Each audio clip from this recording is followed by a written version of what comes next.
Bonjour à toutes et tous et bienvenue dans Le Collimateur, le podcast consacré aux questions de défense et aux conflits armés, un podcast associé au Rubicon et réalisé en partenariat avec le Centre des études de sécurité de l'IFRI avec le soutien de la DGRIS du ministère des Armées.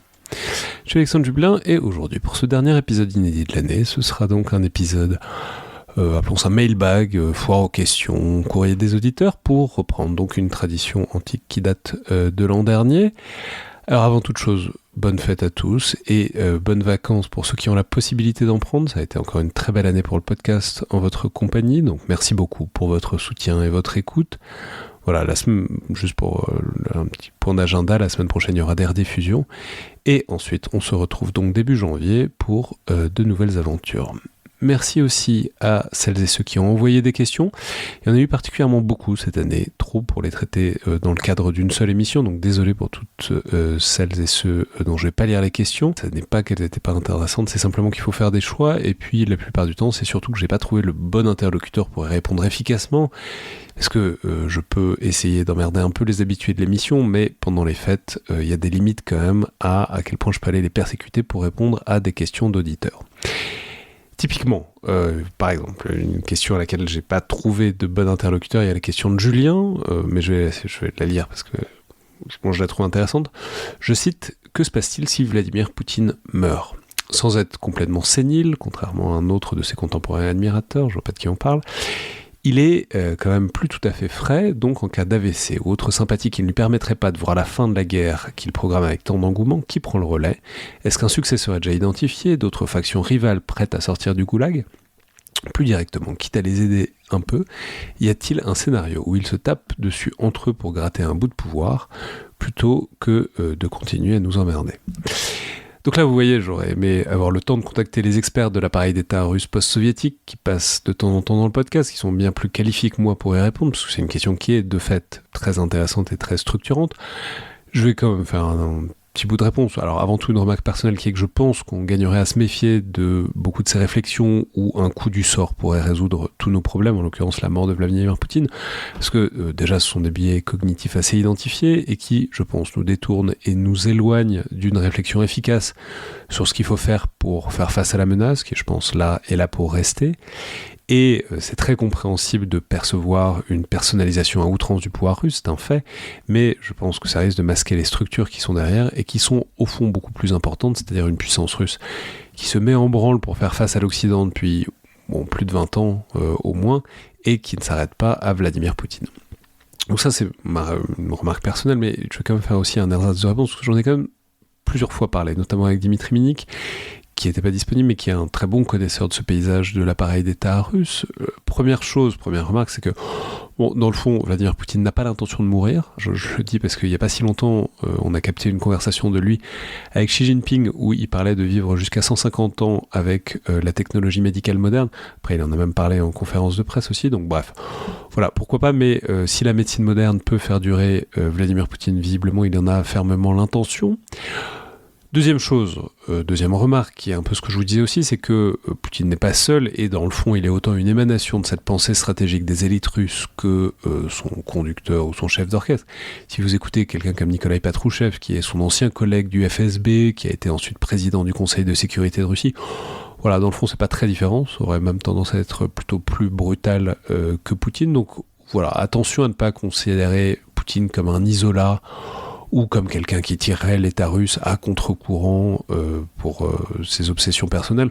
Voilà, d'une part, il n'est pas seul, et d'autre part, il y en a d'autres comme lui. Et enfin, plus précisément, il n'y a pas d'héritier à Vladimir Poutine, parce qu'il n'en a jamais désigné. Il a parfois fait envisager, miroiter des choses à certains individus, mais il n'y a jamais rien eu de ferme, et Poutine écrase de fait la scène politique russe.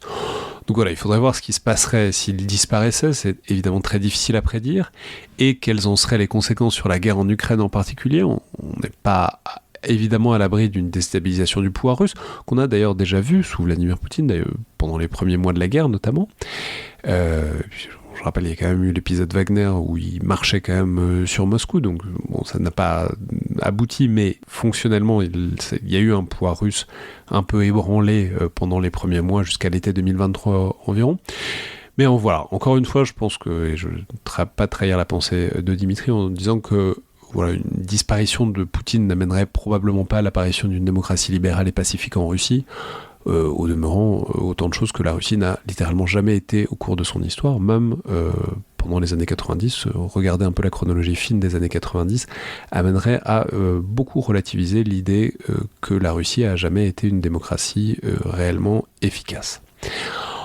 Ensuite, pour passer à d'autres questions, je remarque que l'essentiel, en fait la quasi-totalité des questions portent sur la Russie ou la guerre en Ukraine d'une manière plus générale, ce qui me paraît plutôt de bon sens et vraiment pas absurde.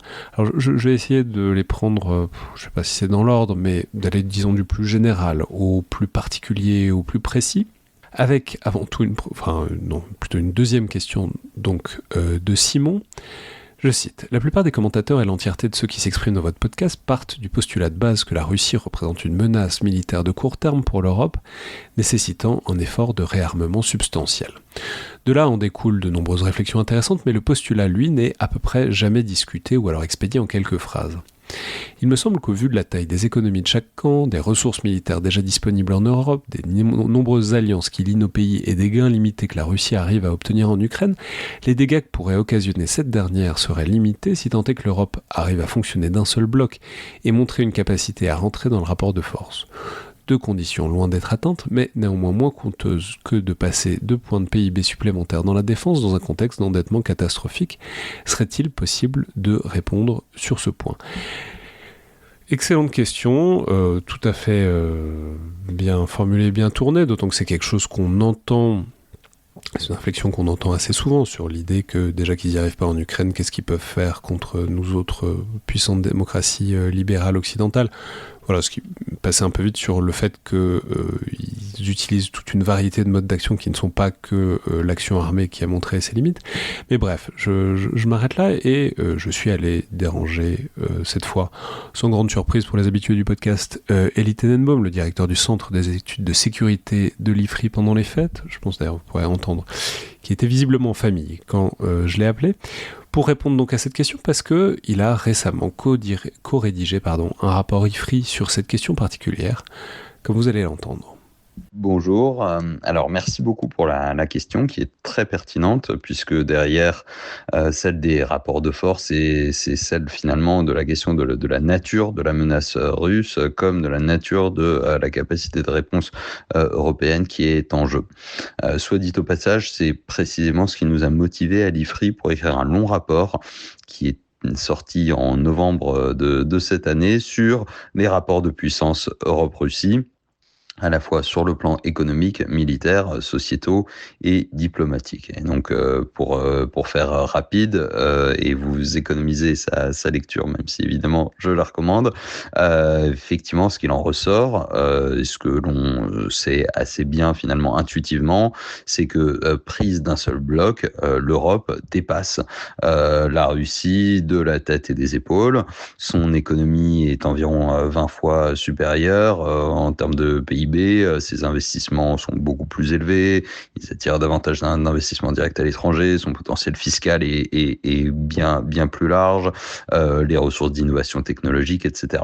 À cela près, peut-être que paradoxalement, le niveau d'endettement des Européens est plus fort que celui de la Russie, ce qui est paradoxal puisque c'est la Russie qui est en économie de guerre depuis bientôt 4 ans et qui n'a commencé que très très récemment à emprunter sur les marchés. Sur le plan militaire, les choses sont moins flagrantes, notamment au plan des effectifs, puisque la Russie parvient aujourd'hui à aligner plus d'1,2 million hommes, ce qui est à peine le cas des Européens de l'OTAN, donc hors États-Unis effectivement, notamment au plan des forces terrestres. Alors ça s'explique surtout par un différentiel lié au caractère d'armée professionnelle qui est plus répandu en Europe, et là où la Russie brasse beaucoup plus large dans ses effectifs. L'Europe est aussi en retard dans tout ce qui est lié à la puissance de feu, notamment l'artillerie et les missiles.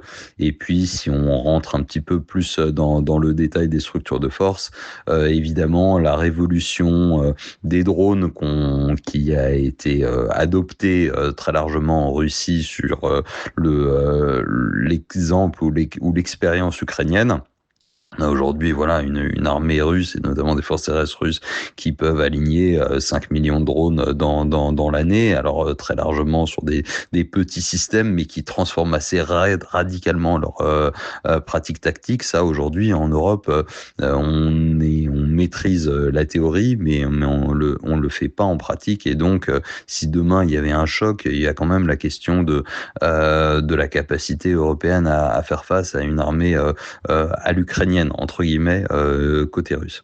En revanche, l'Europe a un avantage très clair dans les domaines aériens, notamment en nombre d'avions, niveau d'entraînement, et puis aussi de façon encore plus écrasante d'une certaine manière dans le maritime. Donc, encore une fois, en comparatif brut, oui, l'Europe a les moyens de se défendre, mais évidemment, là où le bas blesse, c'est sur sa capacité à agir ensemble ou d'un seul bloc de façon cohérente.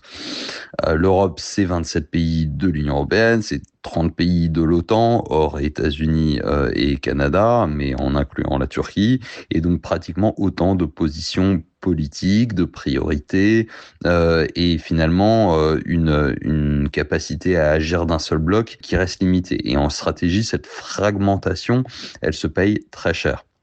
Sur le plan économique, tout d'abord, le niveau de mobilisation n'est pas le même, ce qui montre bien d'ailleurs les limites de la solidarité. Les Polonais, par exemple, dépensent pratiquement déjà 5% de leur PIB en défense, là où les Espagnols sont toujours à 1,3%, et ça c'est une prérogative nationale. Comment on fait en sorte que finalement d'équilibrer mieux les dépenses, ça c'est quelque chose auquel on n'est toujours pas parvenu aujourd'hui. Et par ailleurs, on le sait, la cohérence est aussi mise à mal sur la capacité de production, la fragmentation de l'industrie, etc. C'est aussi vrai sur le plan militaire, puisqu'on peut bien additionner les effectifs, mais en réalité, la plupart des pays voudront conserver la majorité de leurs moyens militaires sur leur territoire national. Ce qui fait qu'en termes de génération de force, à un point donné qui serait celui de l'attaque russe, on serait en fait bien en deçà de ce que les Européens collectivement pourraient mobiliser.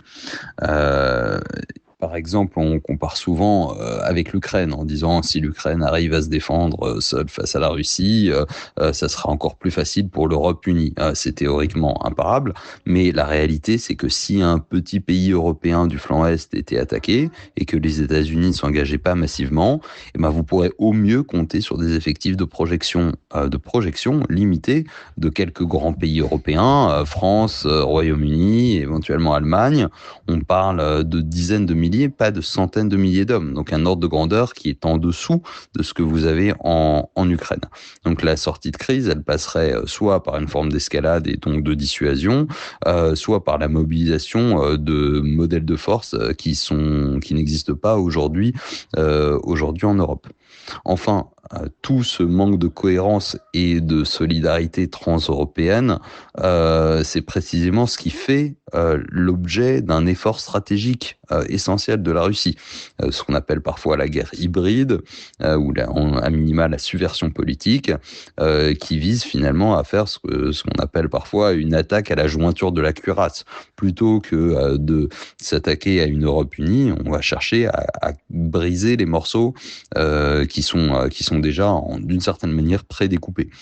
Situez-vous par exemple dans une Europe en 2028 ou en 2030 avec une demi-douzaine de pays qui seraient sur la ligne de Viktor Orban, par exemple, en refusant dans une large partie la solidarité stratégique entre Européens, dont un ou deux des grands pays comme France, Royaume-Uni, Allemagne, Italie, Pologne. Et là, les simulations que vous pourrez faire sont très pessimistes.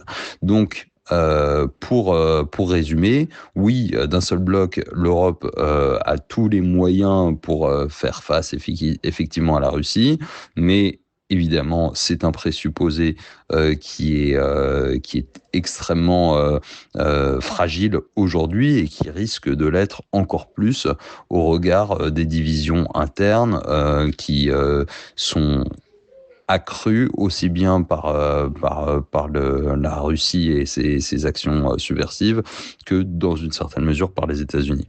Et ensuite, tant que je tenais Ellie, je l'ai mobilisé pour une deuxième réponse, qui est aussi en plein dans sa spécialité, qui est même sa spécialité originelle, une question de Loïc, extrêmement intéressante aussi. Je cite, « Je partage une question qui me tourne dans la tête depuis avril. Qu'est-ce qui nous empêche de taper le ventre mou de la Russie ? 3 fois cette année, Trump a tenté de faire un deal avec la Russie au-dessus de la tête des Européens et 3 fois ils ont dû bouger ciel et terre pour l'en dissuader. Le problème est que la Russie et les États-Unis considèrent tous les deux l'Europe comme un vassal de l'Amérique, incapable de prendre action ou décision sans l'accord du souverain Trump. Logiquement, il faut donc faire la démonstration que nous pouvons coûter à la Russie, même contre la volonté américaine.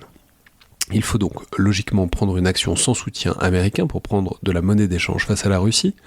Jusqu'à présent, aucun pays n'a osé prendre d'action militaire car l'ours, donc la Russie, pèse autant que toute l'Europe réunie en dépenses militaires. Sauf que l'ours a une patte plantée dans le porc-épic ukrainien, beaucoup de métaphores animalières dans ce mail, mais qui sont bien. Une autre patte à se défendre contre l'ennemi interne et un ventre mou, très mou. L'Empire russe est-il surétendu ?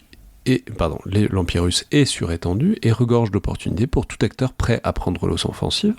Et là, avec une liste, donc en premier lieu, la Transnistrie, 1500 soldats russes pris en sandwich entre l'OTAN et l'Ukraine, opération militaire spéciale de 3 jours pour faire la prise d'otage du siècle. 2. Sabotage. La Russie paye des agents pour faire exploser l'infrastructure européenne. Qu'est-ce qui nous empêche de faire de même ? La Russie regorge de séparatisme, de populations appauvries et d'infrastructures en construction pour le commerce avec la Chine, gazoducs, routes, voies ferrées. 3e option, la frontière. La difficulté de défendre face à la Russie et la longueur de la frontière partagée sur terrain plat, mais on peut inverser la logique. Si on amasse des troupes autour de Kaliningrad, 1 million de Russes, dont 30 000 soldats, ou près des terres anciennement finlandaises, Poutine est obligé de renforcer les défenses en face et chaque soldat qui regarde un poste frontière est un soldat retiré du front ukrainien. 4. Biélorussie. On vise gros. La population civile sait que les dernières élections ont été volées et que Loukachenko a maintenu son pouvoir grâce au renfort russe. Est-ce que la population ou l'armée défendrait Loukachenko si le gouvernement en exil revenait avec le soutien de mystérieux petits hommes verts ? Ce genre d'opportunisme ne requiert pas toutes les forces d'Europe, les forces de la France ou de la Pologne suffiraient à imposer ou menacer d'un coup à la Russie à la continuation de la guerre. Est-ce que l'électorat a peur de l'ours en papier ? Est-ce que ce ventre mou ne l'est pas autant qu'il ne le paraît ? Donc, j'ai soumis aussi la question à Elie, puisque je rappelle que sa spécialité originelle c'est quand même la guerre irrégulière, donc voilà, je lui ai posé la question. Alors, merci beaucoup pour cette question, un peu provoque, mais qui montre effectivement en creux à quel point, je pense, l'Europe et les Européens ont joué de façon extrêmement défensive et réactive depuis longtemps face à la Russie. Je pense que ça en dit long sur notre perception de nous-mêmes, c'est-à-dire comme des puissances du statu quo, respectueuses du droit international, de la souveraineté des États, et ayant largement refoulé finalement l'action clandestine et les coups tordus à des segments extrêmement marginaux, voire pour une bonne partie quasi inexistants de notre pratique stratégique.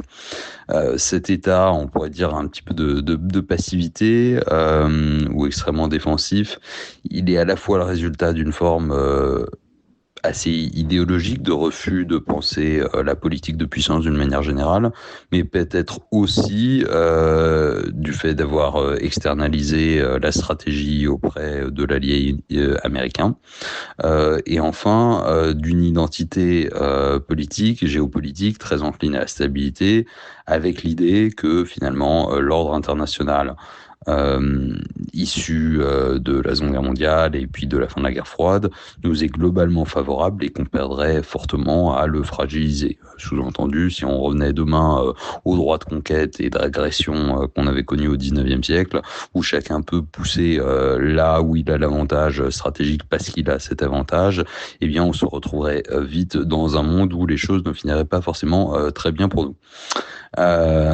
C'est pourquoi, et même si je suis un fervent partisan de se réapproprier des actions plus offensives au niveau stratégique, il faut quand même pas prendre à la légère les conséquences de telles actions.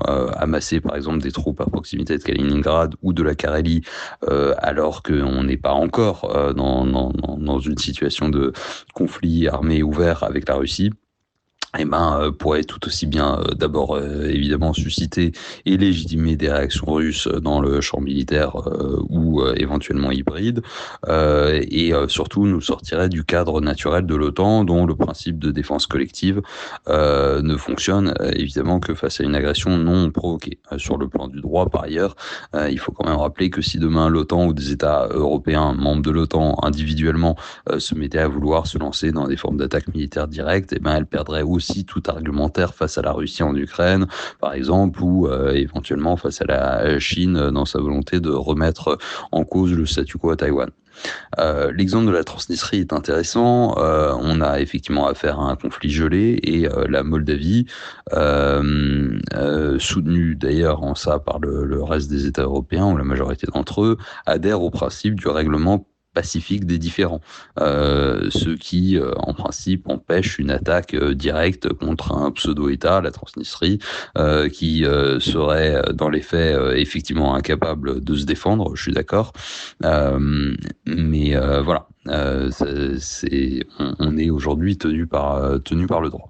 Maintenant, ça ne veut pas dire qu'on doit être naïf ou toujours être bon joueur et qu'on n'a pas le droit, d'une certaine manière, d'être intelligent ou de twister un petit peu les choses. Par exemple, voilà, la première faute de quart que ferait la Transnistrie, appuyer la Moldavie, si c'est bien la volonté de son gouvernement, un gouvernement démocratiquement élu, pour pousser un peu son avantage, et éventuellement appuyer une action. Mais ça peut pas se faire n'importe comment. Donc, pour moi, il y a différents niveaux d'action plus offensives, sans aller dans ce type d'extrémité, et qui pourraient être effectivement entreprises pour effacer un peu leur sourire aux dirigeants du Kremlin quand ils parlent de l'Europe. Et c'est vrai que, de fait, à force de jouer défensif, on a fini par ne plus être pris au sérieux. Mais il y a des choses qui pourraient se faire et qui commencent à se faire d'ailleurs. Par exemple, dans l'application des sanctions, on a déjà eu un début de réponse avec les 90 milliards de prêts à l'Ukraine adossés aux avoirs russes, mais bon, il a quand même fallu 20 paquets de sanctions pour envisager d'imaginer un produit financier qui serait en gros calculé à partir de l'hypothèse d'un non-remboursement des réparations par la Russie. Et donc on voit qu'on a mis du temps à y arriver et à trouver un petit peu le courage pour le faire. À ce stade, rien n'empêcherait d'aller plus loin, chercher davantage de ressources, peut-être davantage de traquer l'argent russe, y compris à travers les personnes, à travers les comptes bancaires, y compris ceux qui sont pas hébergés dans l'Union européenne, donc pas forcément à travers un gel, mais bien à travers des formes de sanctions extraterritoriales, que par exemple davantage de dignitaires et hommes d'affaires russes qui viennent régulièrement en Europe ou en Europe se trouvent tout à coup interdits bancaires avec leurs cartes qui passent plus nulle part, que ce soit en Europe dans les stations de ski qu'ils aiment bien fréquenter ou à Courchevel, en faisant pression par exemple sur les opérateurs de cartes de paiement. Enfin bon, il y a plein de manières de faire et sur lesquelles on sent quand même qu'on a encore énormément de marge de manœuvre pour leur rendre leur vie beaucoup plus infernale qu'elle ne l'est aujourd'hui. De la même manière, la flotte fantôme qui assure aujourd'hui une bonne partie de la manne financière avec laquelle la Russie finance sa guerre contre l'Europe, il y aurait mille et une manières d'aller chercher dans les règles du droit international de la navigation des noises à ces navires qui circulent sans assurance, battant des faux pavillons, ne respectant pas les règles environnementales. On voit qu'aujourd'hui on est en tout début de ce qui pourrait être un harcèlement administratif, voire même une révision de certains principes de navigation. Quand on voit que tout passe par les détroits du Danemark, il y a quand même une capacité, enfin une partie importante qui passe par les détroits du Danemark, il y aurait quand même une capacité opérationnelle à être un peu plus créatif pour les embêter, pour parler poliment.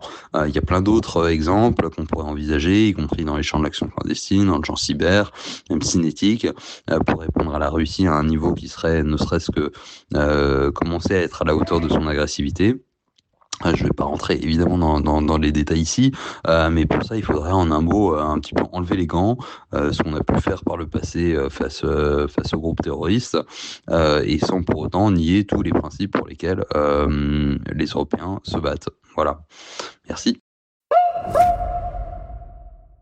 On va reprendre ensuite sur la Russie, mais pour varier un peu les plaisirs, petit détour par la Chine avec cette question de Marine, qui dit donc, je cite, « J'écoutais hier un autre podcast de Binge Audio, excellente maison, connaissez-vous l'histoire ?» Le thème de celui-ci était l'affaire de l'espionne chinoise Lily, ce qui m'évoque des souvenirs, etc., etc.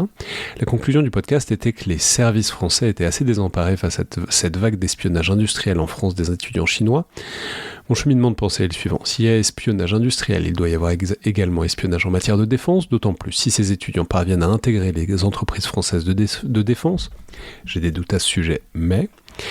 Donc je souhaiterais en savoir davantage sur l'état de la situation et sur la structuration des services pour y faire face, ou en résumé, un état des lieux sur l'espionnage chinois en France.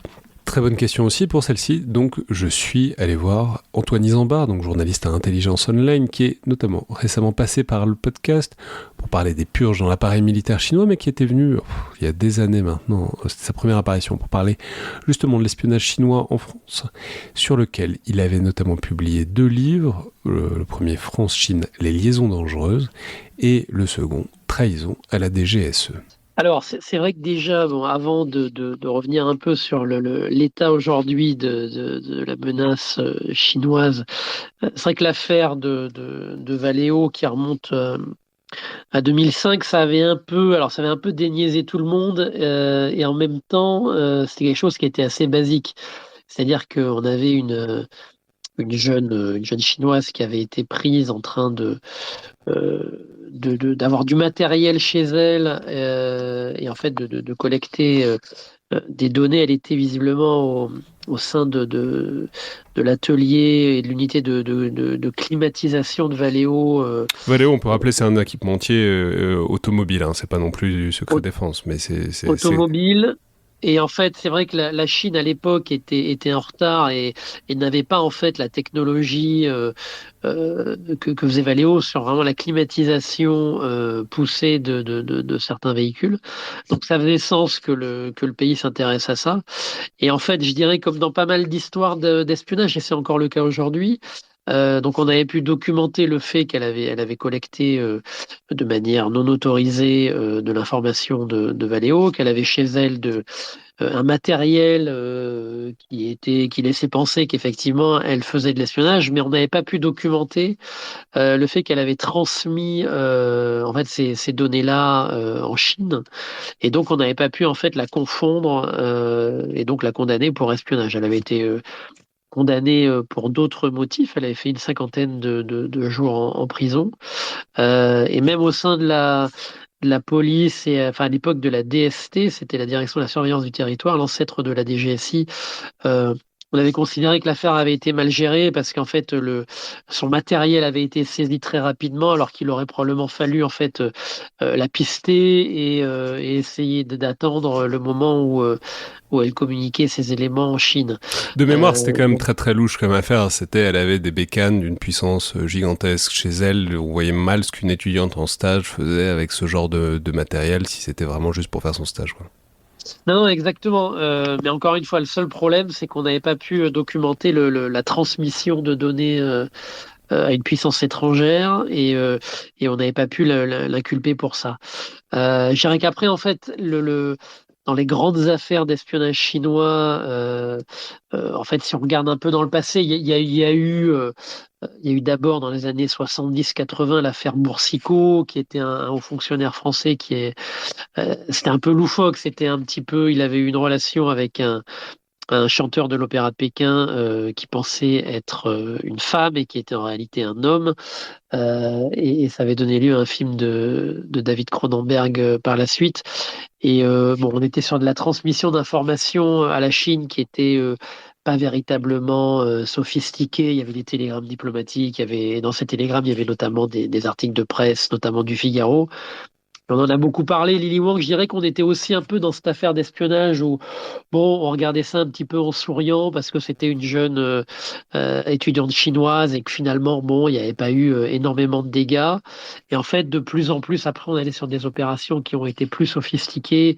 Il y a eu dans les années 2010, on a eu une affaire qui a été judiciarisée, c'est-à-dire l'espionnage, le cyberespionnage de groupes aéronautiques comme Safran, General Electric, avec la condamnation aux États-Unis dans les années 2020 d'un cadre du ministère de la Sécurité d'État, qui est le plus gros service d'espionnage chinois.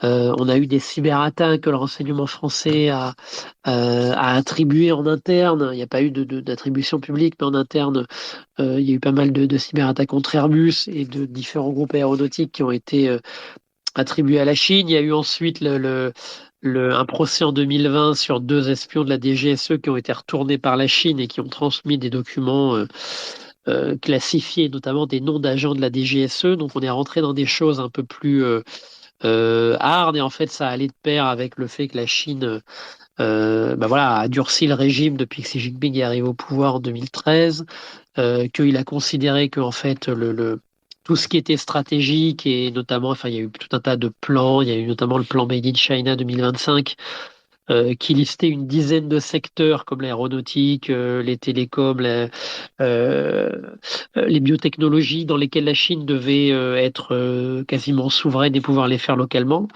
Donc c'est des technologies qu'elle n'avait pas et donc pour cela, il fallait faire de l'espionnage à l'étranger.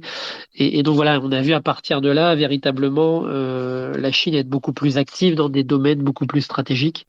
Et voilà, et c'est vrai que pour les services français, ça a été pas évident à enrayer. Si on essaie un peu de serrer la menace, si on regarde sur les étudiants chinois, en fait, on remarque que les étudiants chinois, en 2000, ils étaient, enfin, au début des années 2000, ils étaient entre 2 et 3 000, puis ils sont montés très rapidement à 30 000. Manuel Valls, sous François Hollande, avait même affiché l'objectif de 50 000 étudiants chinois, bon, qui n'a jamais j'ai jamais été atteint parce que bon, il y a eu le Covid qui est passé par là et on a aussi eu une méfiance vis-à-vis de la Chine et parce qu'en fait, au sein de l'État, il y a quand même eu une bascule et que en fait, ce qu'on pouvait avoir sous Jacques Chirac ou même sous François Hollande, avec je dirais une certaine naïveté vis-à-vis de la Chine. Euh, à partir des années 2017, 18, 19, la Commission européenne notamment a commencé de parler de rival systémique.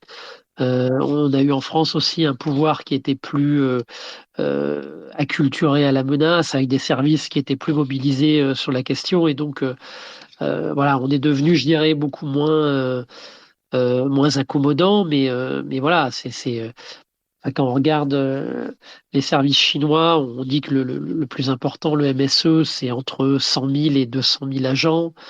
La DGSI, qui est chargée de faire du contre-espionnage et de la contre-ingérence, c'est 4 500 agents, donc c'est quand même assez compliqué. Il y a aujourd'hui toujours à peu près entre 25 et 30 000 étudiants chinois en France. On a des partenariats.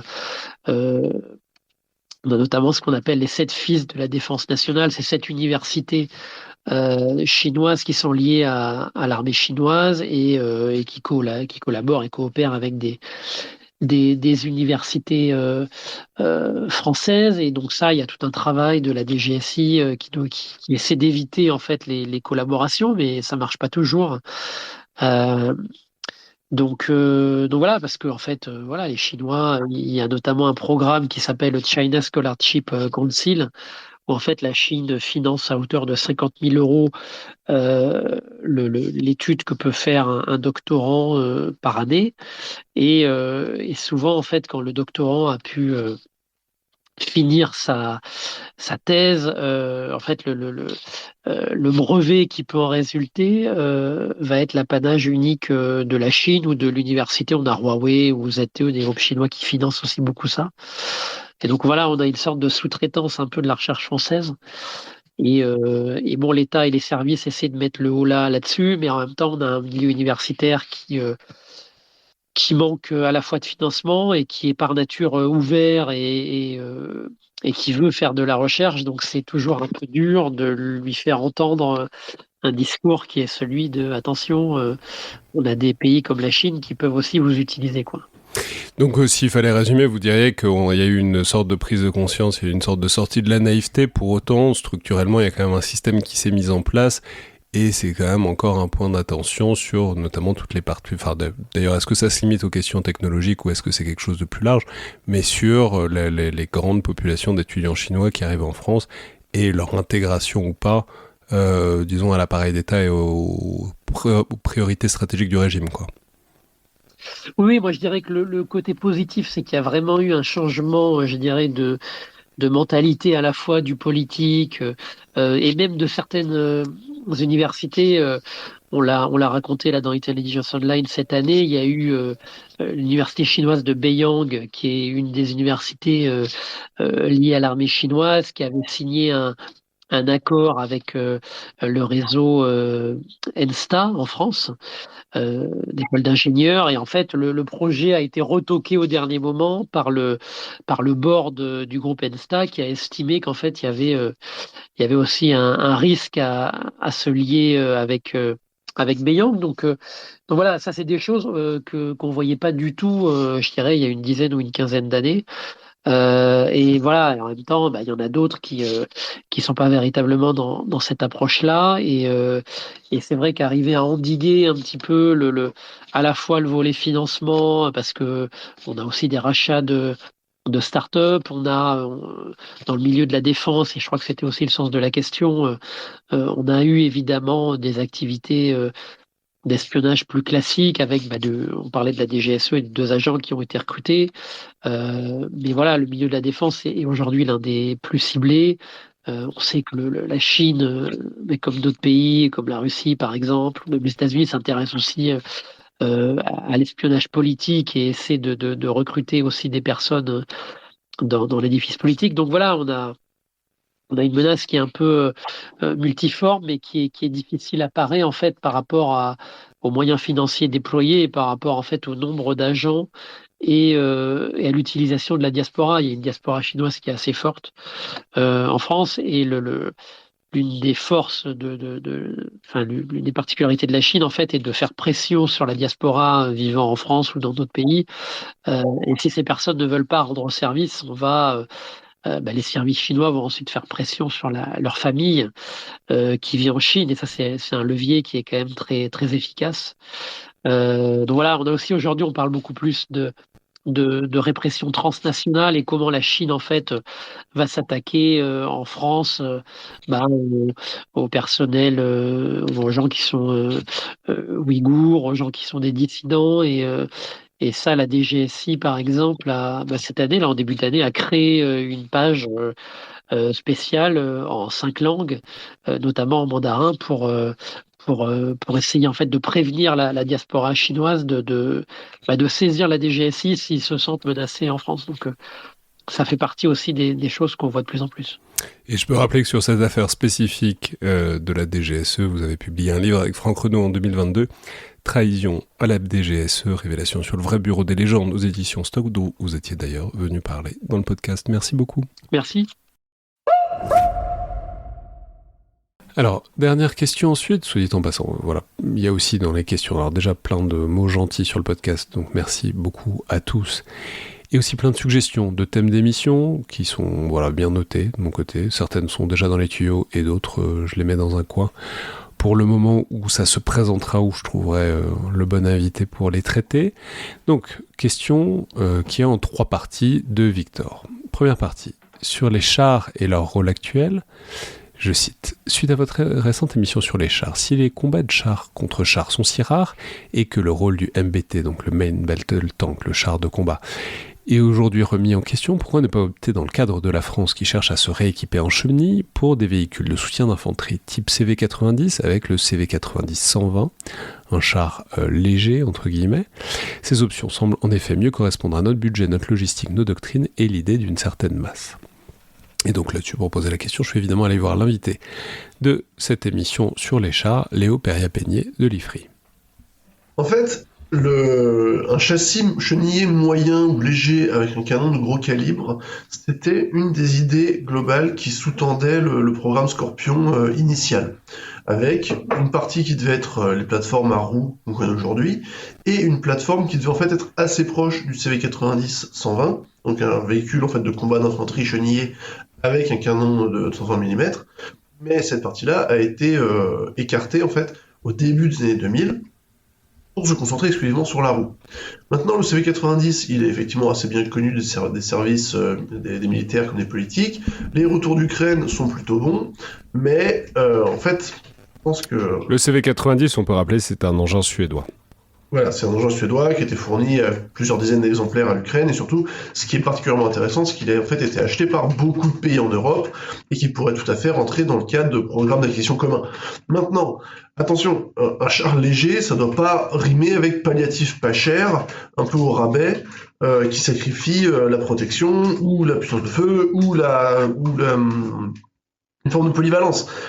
Si le char est vulnérable au drone, alors le CV90 et consorts l'est tout autant. Si l'enjeu c'est simplement d'acheter un truc moins cher, mais encore plus vulnérable, je suis pas sûr que dans l'équation ce soit parfaitement intéressant. Il faut aussi voir que, du point de vue mondial, ceux qui ont tenté de faire des chars légers, en fait, ils sont assez nombreux. Le M10 Booker américain étant en fait la dernière itération, et en fait beaucoup sont aussi ceux qui ont échoué.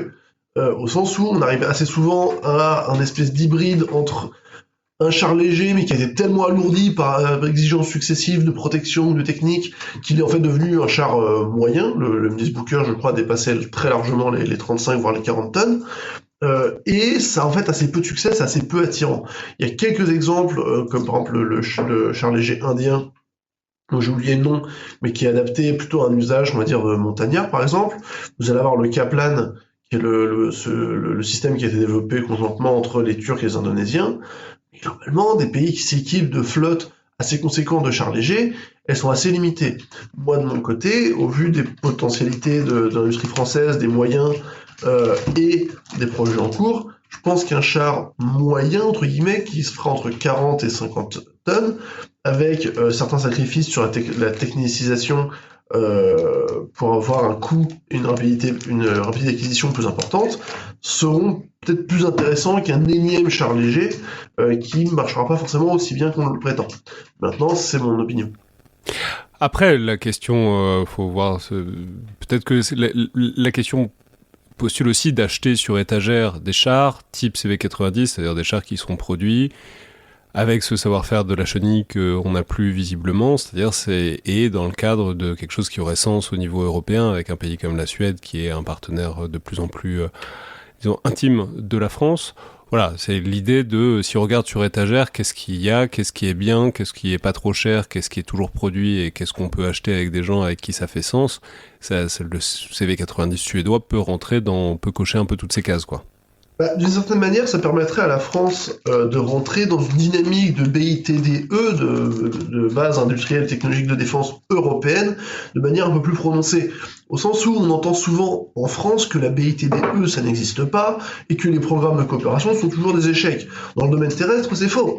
Le CV90 est un bon exemple de coopération, de modularité qui fonctionne, mais il va aussi avec d'autres comme le CAVS, qui est donc un véhicule blindé à roues type VAB, produit par la Finlande et qui est acheté par de plus en plus de pays en Europe via les mécanismes d'achat européens.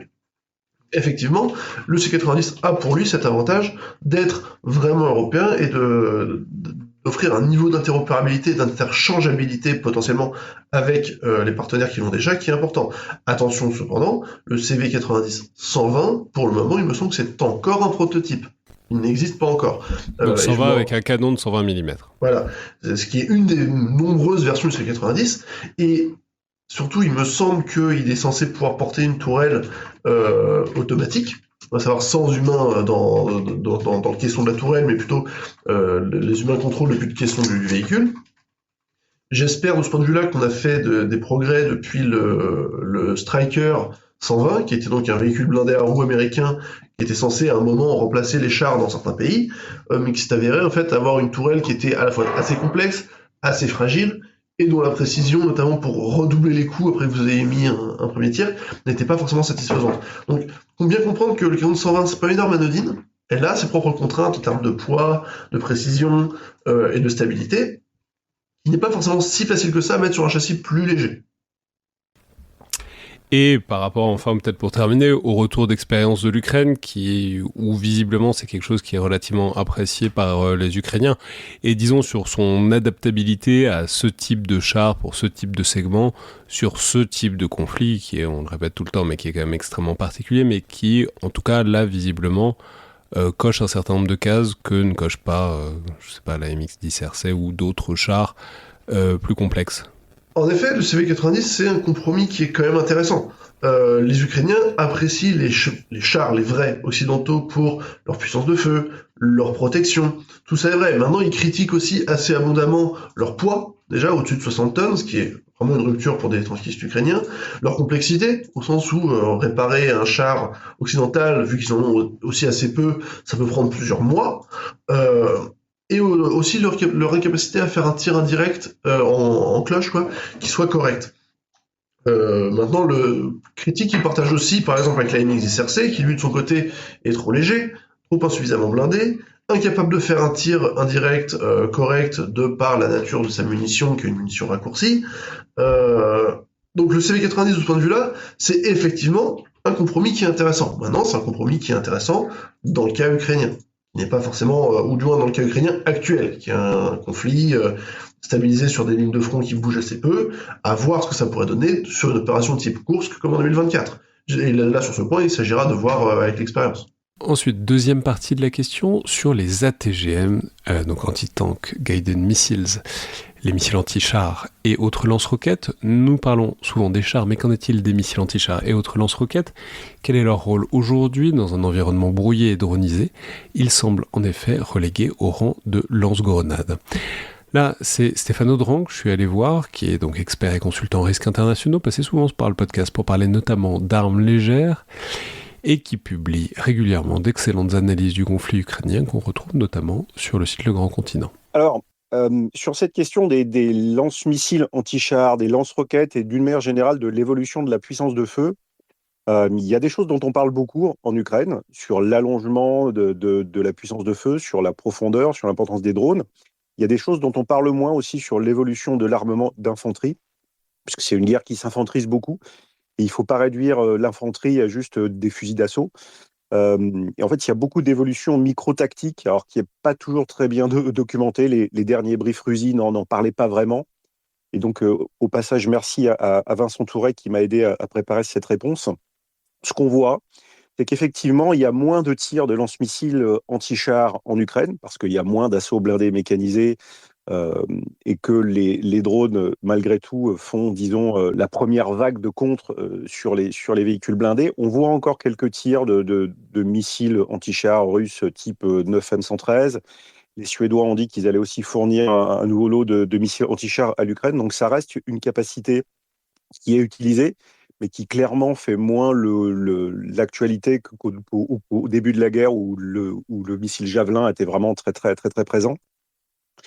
Ce qu'on voit beaucoup, c'est une transformation de ces armes d'appui de l'infanterie et un rôle très important du lance-grenade, qui est vraiment un des héros méconnus de cette guerre. Alors, c'est souvent l'AGS-17 ou l'AGS-30 qui sont des lance-grenades de conception soviétique. L'AGS-17, c'est fin des années 60, qui sont des matériels qui envoient des grenades de 30 mm, alors à une portée théorique d'un peu plus de 1000 mètres. Dans les faits, ils sont utilisés dans la zone des 400 mètres, avec un tir très très parabolique depuis des positions très entranchées, très camouflées, ce qui fait qu'on les voit pas, ils sont durs à repérer. Et ils envoient un feu de grenade à fragmentation ou explosive. Parce que comme la guerre s'infantrise et qu'elle se fait depuis des trous, depuis des positions retranchées, il faut des attaques paraboliques pour arriver par-dessus. Et donc il y a vraiment un rôle très important de la grenade. Et c'est vrai que le RPG recule aussi. On a vu beaucoup la réutilisation des grenades des RPG, donc des anciens lance-roquettes anti-chars soviétiques, qui sont réemployés dans des drones pour valoriser ces grenades-là et les faire tirer plus loin. Mais on voit aussi quand même toujours l'utilisation d'RPG comme arme d'appui, les lance-roquettes thermobariques aussi, alors qu'ils soient portatifs ou qu'ils soient lourds montés sur char pour avoir des effets de souffle, encore une fois, sur l'infanterie. Et donc, il y a vraiment un déplacement de la puissance de feu qui est de moins en moins centré sur la destruction des véhicules blindés lourds et de plus en plus sur des effets de saturation pour essayer d'aller détruire ou d'aller gêner, d'aller cloisonner l'infanterie adverse ou simplement de lui faire baisser la tête. Et donc, cette évolution-là, elle est vraie, comme je viens de le dire, pour l'armement d'infanterie. Elle est aussi vraie à plus longue portée. Et le fait qu'on soit dans une kill zone très intriquée, avec des portées qui s'allongent sur les drones et sur les capteurs qui voient en temps réel ce qui se passe, fait que les appuis sont de plus en plus contraints de reculer, ou alors de se camoufler très profondément. Et Ça, c'est notamment paradoxalement, quelque chose que vous avez écrit sur un certain nombre de réseaux, que c'est intéressant. On est sur une fixation du moment, enfin depuis quelques mois, quelques années maintenant, sur les bons systèmes d'artillerie, les bons obusiers comme les Césars. Enfin, bon, il y a des bibliothèques entières qui ont été écrites sur les Césars depuis, notamment en ligne, depuis quelques mois ou quelques années, et que paradoxalement, avec ces tubes d'artillerie, on est dans des portées qui arrivent à portée de drone, et que donc ça va peut-être reporter l'attention sur d'autres systèmes qui sont pour le coup des lance-roquettes plus que des tubes d'artillerie classiques, quoi. oui, parce que non seulement l'obusier est à portée de drone, mais sa chaîne logistique aussi. Et un obusier, ça a besoin d'être ravitaillé en obus, en charge propulsive. On sait qu'il y a aussi un gros sujet de pénurie sur les charges propulsives. Et comme il y a une pénurie sur les charges propulsives, les obusiers tirent moins loin. Et donc, il y a une espèce de cercle vicieux où l'artillerie est forcée de s'approcher dans cette kill zone avec son ravitaillement ou sa log, ou alors de faire des grandes norias, ce qui diminue sa cadence de tir pour aller ravitailler à peu près à l'abri. Là où le lance-roquette, lui, il emporte nativement sur son véhicule une plus grosse salve. Et donc, faire une noria pour se replier sur l'arrière en sécurité, c'est plus facile. Le lance-roquette tire nativement plus loin, donc c'est plus facile d'être hors de la kill zone. Ça dépend des missiles, ça dépend du lance-roquette, mais on est facilement à la centaine de kilomètres, voire au-delà, alors que des obusiers qui vont à cette distance-là, on n'en connaît pas encore, quoi. Oui, la zone de confort, entre guillemets, pour l'artillerie de 155, c'est entre 15 et 40 kilomètres. Là, on est vraiment loin sur 40. Il faut des systèmes comme le César, avec assez de charge propulsive, encore une fois, pour aller là. La charge propulsive, c'est donc ce qu'on cale sur l'obus pour le propulser encore plus loin, quoi. Voilà, c'est-à-dire qu'un obus d'artillerie lourde, il n'est pas encartouché, hein. Il y a l'obus avec son explosif dedans et sa fusée. Et puis, pour le pousser hors du canon, on met des sacs de poudre dedans, des charges propulsives, donc ce qu'on appelle de la poudre sans fumée. Et ça, globalement, il y a de moins en moins de gens qui en produisent. Et autant on a fait des gros efforts pour produire des obus depuis 3 ans en Europe, autant sur ces sujets des charges propulsives, qui sont un enjeu de chimie lourde, de chimie des acides, de poudre sans fumée, de production aussi de cellulose de très bonne qualité. La Chine avait pris énormément de parts de marché avant la guerre et on peine un peu. Et donc, on ne fournit pas assez de charges propulsives à l'Ukraine.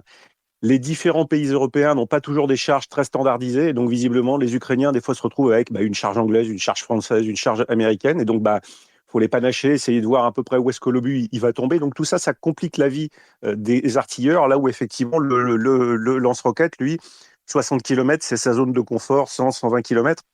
Et donc, effectivement, on peut se demander si, à terme, l'artillerie lourde n'a pas vocation à aller vers le lance-roquette, ce qui était un raisonnement que l'OTAN a fait à la fin des années 70, quand les Américains ont renoncé à leur vieux canon de 8 pouces, donc c'était 203 mm pour les feux dans la profondeur, parce que c'était des canons très lents, très lourds, qui avaient besoin d'une grosse logistique d'obus, sur des obus très lourds. Finalement, l'armée américaine s'est dit, on n'a jamais eu de lance-roquettes, mais on va quand même en faire. Et donc, c'est là qu'on avait fait le programme MLRS et les M270, donc les véhicules qui ont servi de base à nos LRM français qu'on a encore en stock, qui était une conception américaine qui disait finalement, dans un conflit où il y a beaucoup d'armes qui portent de plus en plus loin, le lance-roquette a un avantage de pouvoir générer une salve brutale, très forte d'un coup, et pouvoir après se replier et aller ravitailler plus en sécurité. Et paradoxalement, on a finalement une conservation des mortiers de proximité, des lance-grenades, de ce que je disais là, dans les appuis entre 400 mètres et 2 km, où on a besoin de ces armes qui, en plus, génèrent peu de visibilité, parce que le lance-grenade ou le mortier, quand il tire, il fait assez peu de fumée, il fait pas tant de bruit que ça, donc on les repère pas trop. Ils restent très, très, très puissants. Alors, on en parle moins dans les médias, parce qu'ils n'ont pas de caméra à bord, et que c'est pas comme les drones, ils font pas d'image. Et puis, effectivement, au-delà de ces armes de proximité, on va avoir tendance maintenant à faire reculer l'artillerie d'appui de plus en plus, et c'est possible que l'avenir, ça soit au lance-roquettes et plus tellement au canon César qui a peut-être passé ses bonnes années, entre guillemets, quoi. Et maintenant, une autre question qui vient du même auditeur, donc Victor, mais je pense que vous êtes une bonne personne à qui la poser, donc je vais la lire. Que faire en tant que Français et Européens face à la crise ukrainienne qui met en lumière notre inaction, notre manque de cohésion et de préparation? Que faire à notre échelle individuelle quand on voit nos dirigeants si déconnectés, si mal informés, etc., j'ai l'impression, comme renseignant sur les sujets politiques, géopolitiques, militaires et sociétaux, je soulève plus de questions que je ne trouve de réponses qui nourrit un certain pessimisme. Donc la question du que faire, c'est pourquoi je vous pose la question à vous en particulier, parce que bon, à la fois vous avez un rôle de veille, de commentateur sur les réseaux, qui est intéressant et qui est extrêmement important dans ce contexte qu'il est depuis 2022, mais aussi parce que vous avez fait des choses d'un point de vue je pense associatif ou para-associatif, avec un certain nombre de colis, de convois pour l'Ukraine, aussi bien de matériel médical que de pâté et naf, parce que c'est important aussi. Donc voilà, je vous demande pas une réponse définitive, parce qu'il y en a pas et que chacun appréciera ça en fonction de son propre point de vue, mais en tout cas, vous, de votre point de vue, qu'est-ce qui a du sens en ce moment en termes de soutien à l'Ukraine quand effectivement, d'un point de vue international et étatique, c'est pas forcément la phase qu'on souhaiterait. Alors, je pense que cette question, elle est importante. Déjà, effectivement, c'est bien de se la poser. Ce qui est révélateur, c'est qu'on se demande spontanément qu'est-ce que je peux faire à l'échelon individuel. Et en fait, une guerre, ça se gagne pas avec des héros solitaires. Et donc, bien entendu, à l'échelle individuelle, il faut essayer de s'informer, on peut essayer de s'engager, mais il faut chercher une réponse collective. Mais clairement, quand on organise une collecte humanitaire, on le fait pas tout seul. Et je pense qu'on a souvent ce réflexe un peu comme ça de l'individu seul qui se dit qu'est-ce que je peux faire. Mais en fait, il faut chercher une réponse collective. Et je pense que le meilleur conseil qu'on peut donner aux gens, c'est chercher ce qui existe déjà en termes de structures pour aider l'Ukraine. Il y en a plein, des structures associatives qui font du caritatif, qui font de l'appui. Alors, selon les compétences et les moyens et la disponibilité de chacun, il y a une foule d'occasions de s'engager pour aider à développer des drones, pour faire des collectes de fonds, pour faire des collectes de matériel, de dons. Il y a des gens aussi qui voudront aller s'engager sur le terrain. Et là encore, il y a des milliers de façons de s'engager, que ça peut être volontaire pour aller combattre, ça peut être aussi simplement pour aller aider sur place, ça peut être pour des compétences techniques rares, mais je pense vraiment que la réponse, elle doit être collective à l'échelle européenne, à l'échelle de nos sociétés. L'individu seul est face à une angoisse, il ne peut pas sauver le monde tout seul, enfin, on n'est pas Superman. En revanche, collectivement, c'est là qu'on construit une réponse et la vertu finalement de l'action collective, c'est que le tout sera supérieur à la somme de ses parties. Donc c'est là qu'on générera un effet crucial. Enfin, effectivement, j'avais lancé un peu sur une blague, une collecte sur le pâté et naf, j'étais tout seul, mais en fait, il y a plein de gens qui m'ont rejoint, il y a d'autres gens qui faisaient déjà des choses avec lesquelles on s'est associés. Là, on va relancer avec Jacques Duplessis bientôt une collecte pour du matériel médical d'urgence pour l'Ukraine. Tout ça, ça repose sur des tas de gens, des tas de bénévoles et des tas de bonne volonté. Donc vraiment, moi, ce que j'incite à faire, au-delà il faut s'informer, il faut essayer de croiser les sources, il faut essayer effectivement de donner à la mesure de ce qu'on peut. Il faut aussi rechercher les associations et les réponses collectives. Merci beaucoup. Merci Alexandre. Alors, tout ça n'est pas une mauvaise conclusion, mais je vais juste terminer par une dernière question d'Eliott qui m'est adressée personnellement. Donc, s'il y avait un message unique que vous souhaiteriez que les auditeurs emportent durablement après des centaines d'heures d'écoute, quel serait-il ? Alors, la réponse première, c'est rien du tout. Il me semble que la diversité des invités et de leurs réflexions est telle que voilà, c'est difficile de ressortir du podcast avec une seule idée et un seul message. Bon, c'est un peu une pirouette, mais je pense que c'est assez vrai. Cela étant, au-delà, il me semble que le propos du podcast est de mettre en évidence l'importance des questions militaires dans le monde contemporain, et je l'ai déjà dit souvent, mais je crois que dans un monde occidental, libéral, post-guerre froide, on a fait beaucoup d'efforts pour refouler la possibilité de la guerre, parce que voilà, c'est pas une perspective très réjouissante, et il est donc assez naturel de pas particulièrement vouloir y penser si on n'y est pas contraint. Et voilà, il me semble qu'on est clairement un peu vers la fin de cette parenthèse dorée où on pouvait se permettre en Occident, voire d'ailleurs uniquement en Europe, de pas penser à tout ça. De fait, c'est assez limité géographiquement. Si vous allez au Moyen-Orient ou en Afrique, je crois que les gens ont toujours été très conscients de l'importance de cet horizon et de cette possibilité en fait de la guerre. Alors ça ne veut pas dire qu'on va se retrouver dans une guerre de haute intensité sur le territoire français demain, mais justement, le fait que beaucoup de Français ne perçoivent le danger que sous cette forme-là est presque ce qu'il y a de plus inquiétant dans la phase actuelle, je trouve. Comme si tout le reste, comme si des déstabilisations plus subtiles ou des attaques plus lointaines n'avaient pas d'importance. Et bref, il me semble que ce qu'on peut retirer du podcast, c'est le fait qu'il y a des ressources pour faire face à tout ça. Voilà, il y a beaucoup de monde en France qui y prête attention et qui s'y prépare. Les militaires avant tout, dont c'est le métier et le quotidien, mais pas seulement. Et que donc on a probablement tout à fait ce qu'il faut pour affronter ces dangers qui se multiplient, mais ça implique de commencer par y penser sérieusement et d'accepter le fait qu'il ne suffit pas de ne pas en parler pour que ça n'advienne pas. Et que donc voilà, je pense qu'il faut peut-être redonner aux questions militaires l'importance qu'elles ont eue, je crois à peu près pendant l'intégralité de l'histoire jusqu'à récemment, et le fait que personne n'a envie de voir une guerre advenir, mais que le meilleur moyen pour repousser la perspective et d'en repousser l'horizon, c'est, je crois, d'y être prêt. Et pour y être prêt, ça implique de commencer par une réflexion individuelle et collective sur ce que c'est que la guerre et comment, en France, en Europe, dans le monde occidental, on peut y faire face si jamais cette perspective se rapproche encore. Sur ces horizons qui sont tout à fait réjouissants, voilà. Merci encore à tous ceux qui ont écrit. Désolé pour ceux dont j'ai pas pu traiter les questions. Merci aussi et surtout à tous les habitués du podcast qui ont pris un peu de leur temps pendant les fêtes pour répondre à ces questions. Donc Elie Tenenbaum, Antoine Isambard, Léo Peria-Peigné et Stéphane Audran. Voilà, bonne fête à tous et puis on se retrouve donc début janvier pour la reprise du podcast. C'était donc le Collimateur, un podcast produit par Alexandre Jublin et distribué par Binge Audio. Comme toujours, remarques et commentaires sont bienvenus par mail sur les réseaux sociaux ou sur les outils de Spotify, d'Apple Podcasts ou YouTube. Merci à toutes et tous et à la prochaine fois.